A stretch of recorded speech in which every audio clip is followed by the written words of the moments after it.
Welcome back, everybody, to Niners Now. I'm your host, Brady Grustas, at GrustasBrady on X. You can follow me there. And today we've got the full recap of the 49ers Raiders preseason game on Saturday. And of course, stick around until later in the show, where I want to talk about the new behind the scenes series on the 49ers YouTube channel called The Build. Before we begin, though, go ahead and subscribe down below, leave a like, leave a comment, and let's get into it. So we've got some housekeeping first. On Friday, the 49ers announced that they have released tight end Ross Dwelley and signed defensive tackle Shaquille Brown. Now, this Dwelley release was to be expected. Just doesn't really offer much anymore besides, scheme familiarity. The battle for that third tight end on the roster has been between Jake Tonjes and Braden Willis for about a month now. So Dwelley is out, and a familiar face in Shaquille Brown is back in this beat-up defensive tackle room. Brown is a lighter, more explosive defensive tackle who was with the team during last year's training camp. He ended up on the practice squad before he was cut midway through the year. And most recently, he spent last year on Miami's practice squad. Brown's never played in a regular season game, and I think that, unfortunately, that'll probably continue this year. But let's talk about Saturday. That's why you guys are here.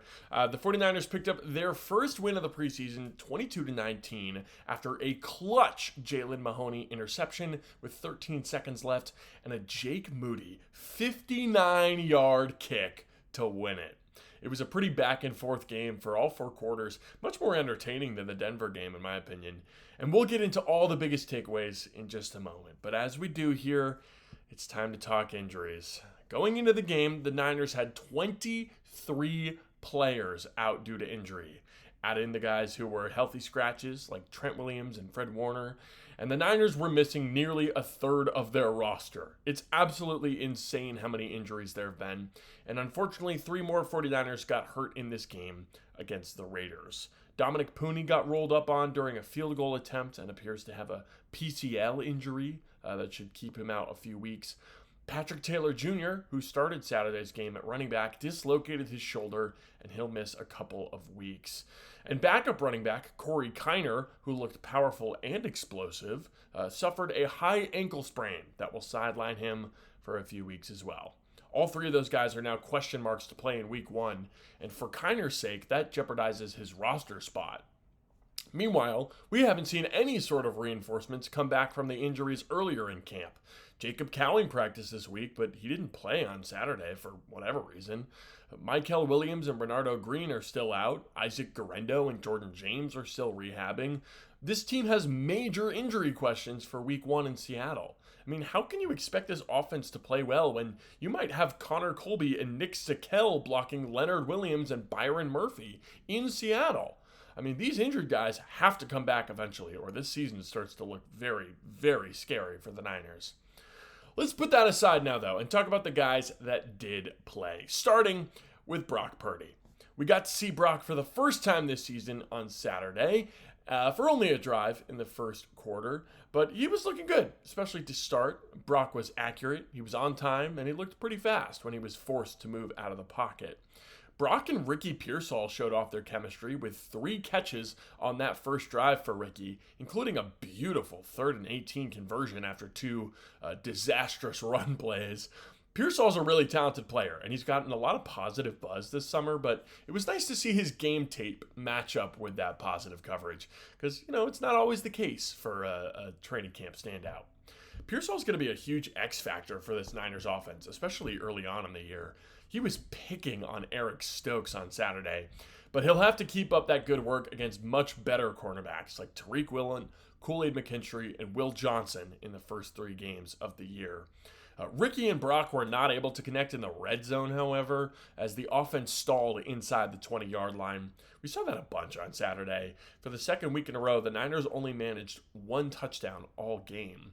That's going to have to improve if the Niners want to win games at all this year. Deommodore Lenoir got his first action of the year and was shaking off some cobwebs, clearly. He was on the receiving end of a nasty stiff arm from Ashton Genty, and he nearly gave up a deep touchdown to Dante Thornton, but he did respond with some beautiful coverage on Thornton the very next play. So I'm not too worried about Lenoir, just clear he had to get a little bit of that rust off. And that's why it's so important to play in these preseason games, even if it is for only a drive, because you want to get rid of some of that rust for the regular season gets here.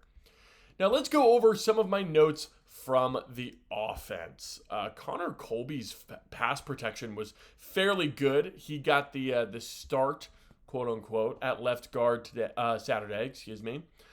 He did get bull rushed right into Brock Purdy's lap on the first drive of the game, though, causing a throwaway on third down in the red zone. Isaiah Hodgins, Russell Gage, and Robbie Chosen all had some really nice plays, I thought. Hodgins got involved early, had some nice catches from Mac and from Brock. Gage nearly had a touchdown for Mac Jones, and Robbie Chosen had some big chunk plays in the second half. I also thought that Jake Tonjes was a standout in that second half. He's really pulling away from Braden Willis in that tight end competition. Jeff Wilson, I thought, looked clearly better than Keyshawn Vaughn. Carter Bradley looked much more comfortable this week. He was delivering some really nice throws in the fourth quarter, especially to Robbie Chosen. This version of Bradley, to me, the version that we saw versus the Raiders, this looks like someone who could stick on this practice squad. He's got a big arm, he's got zip on his throws, he's got a nice frame, and when he's accurate and making good decisions, I think he's a pretty decent player. I thought he played well on Saturday. As for the guys who did not play so well, the offensive line as a whole was not ideal. Austin Pleasance looked lost out there. Isaiah Prince had 3 false starts, all of them in the red zone, by the way, just genuinely terrible. Nick Zakelj got plenty of reps at center and at right guard, but he had a crucial penalty on, I believe, a third down. He wasn't all that good when he wasn't committing penalties, so he got the reps but didn't do much with them. Drew Moss gave up 3 pressures, according to PFF. It was not a good day for the O-line. Even Colton McKivitz got whooped by Max Crosby on a few plays. I thought the run blocking was really quite poor all game long. Mac Jones, also, speaking of not ideal plays, he had a pretty bad interception. Really should not have thrown it. But in all honesty, I'll be fair to Mac, most of his play was pretty good. He had some really nice layered throws over the middle of the field, especially. He had one really nice one to Demarcus Robinson up the seam. It was a nice throw. I was impressed. It's not often that I'm impressed by a backup quarterback for the Niners, but Jones got me on that one.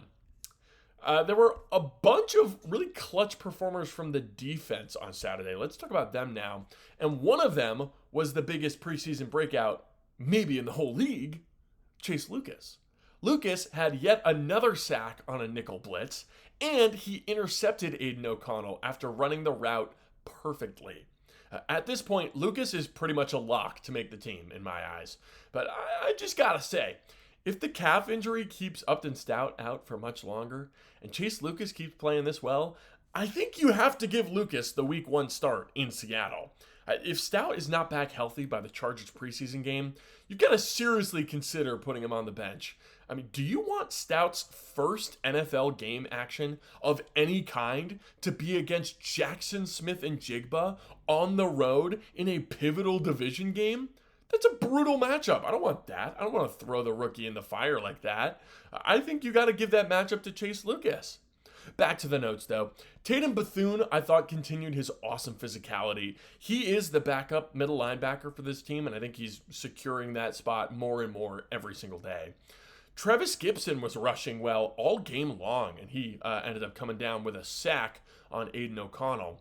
Kalia Davis and Bryce Huff each had some nice plays versus the pass and the run as well. Davis has been a nice surprise this summer. I think there's a pretty good chance that he'd be starting even if Kevin Givens and Jordan Elliott were both healthy. Now, obviously, neither of them are healthy, so Kalia Davis will definitely be starting week 1, at least in my opinion.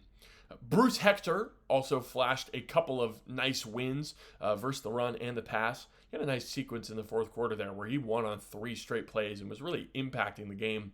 Big number 60 out there in the fourth quarter. Keep an eye on him in the Chargers game because I thought he played pretty well versus Denver as well.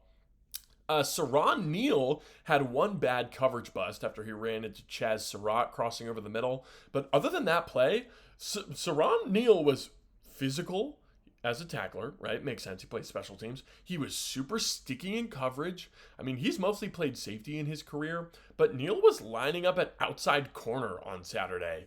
Good to know he's got that flexibility because it certainly feels like Neal is making this roster. Number 69, who I believe is new 49er William Bradley King, combined with fellow signee Damone Harris for a sack on the Raiders' last drive of the game. It was a real nice play. William Bradley King, if that is number 69, beat the right tackle super quickly, was rushing in. I believe it was on Cam Miller was the Raiders quarterback. And Damone Harris was able to play contain and clean it up very nicely on that last drive of the game. But I buried the lead here a little bit. Nick Martin looked much better than he did in week 1. He definitely overran a couple of plays. It was not a perfect game for Martin, right?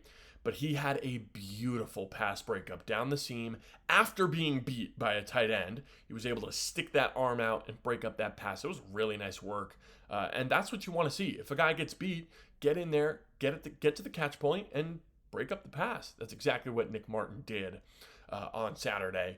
He also had a picture-perfect sack on a blitz right up the A-gap. Shot right past the center, had him completely fooled, and he was at the cornerback in what felt like a second and a half. That blitz, if you haven't seen the play, look it up in the highlights. It'll definitely be in there.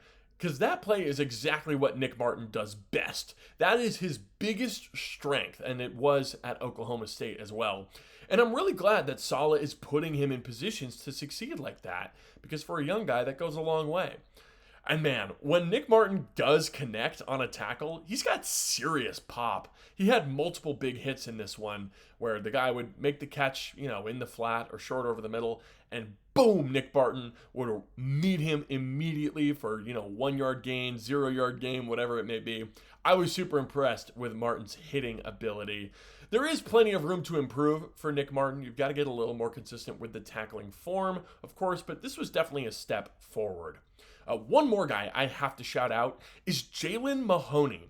He played much of the game at safety, and he was awesome the entire game. He was delivering big hits. He was playing great coverage down the field. He didn't miss a single tackle that I noticed. Mahoney was on fire Saturday. It's not Saturday while I'm recording this. It was on Saturday. And that was before Mahoney's clutch interception to get the Niners the ball back with only 13 seconds remaining. Mahoney went off on Saturday. He was the highest graded 49er on the entire team, according to PFF, with a grade over 91. That's really good. If these injuries continue at safety, which I hope they do not, I'm glad to know that Mahoney is starting to really, really blossom. Now, not everybody was good on defense. I thought Alfred Collins was quiet in a bit of a bad way. I noticed one pressure, but I thought he was a little inconsistent in the run game, and he didn't have much of an impact on this one, plain and simple. He got worked by the Raiders' starting offensive line in particular. He was getting blown off the ball in that first, drive or two.